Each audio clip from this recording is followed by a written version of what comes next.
When you're white, you don't know what it's like to be living in the ghetto. You don't know what it's like to be poor. You don't know what it's like to be hassled when you walk down the street or you get dragged out of your car.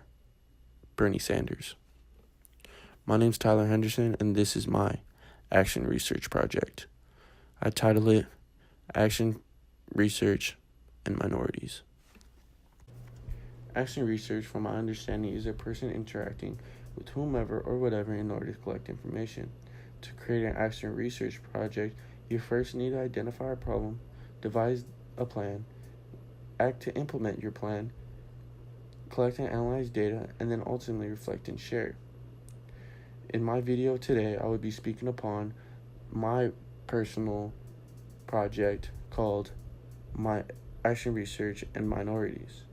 Now, what I did for my project was gather a group of fellow students who were people of color to talk about the struggles and difficulties that occur to POCs here at USD. My inspiration for this specific idea is from personal experiences of me going through the many hardships I had at a PWI here at USD. PWI, for those who don't know, is a predominantly white institute.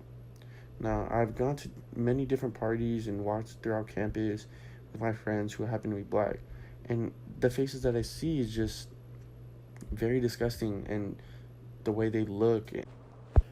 My vision statement is as follows: to treat others with honesty, love, and respect in order to create an equal and respected community so that we as people, no matter what color, can come together as one and live joyful and respectful lives in society as we grow.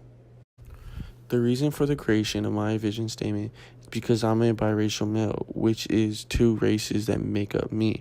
I am white and Mexican, but I've grown up in a Mexican household and done Mexican culture my whole life.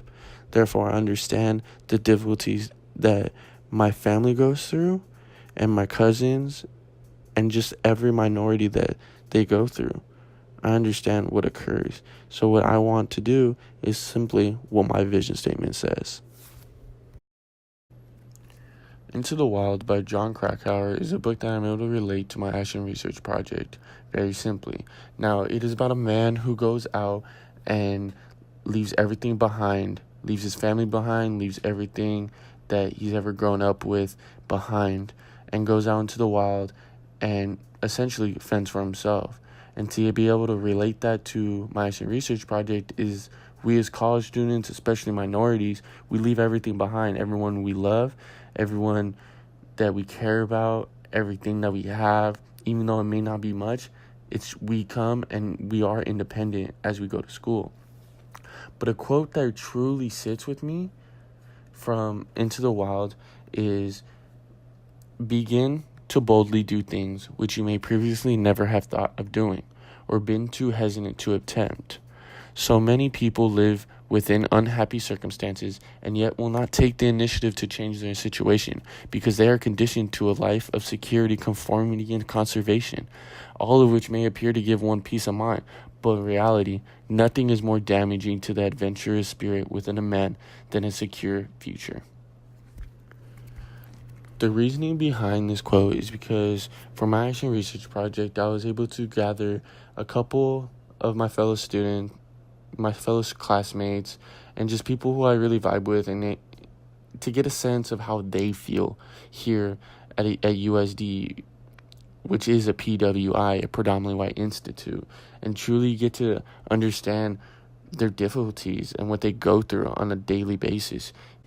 With that being said, I was able to gather about 7 people, male and female, to understand their struggles and their difficulties that they go through on campus. A lot was said during that little workshop, that little group session. My whole goal for that was to just talk about how we feel and able to essentially stand up for ourselves and tell people, like, this is how it is. This is what we go through. Don't be so stuck up and don't be so stubborn and hide behind your privilege, and actually try to understand what we minorities go through on a daily basis. Now, what I think about the little workshop that I was able to create, I think it was very influential for the people that were there.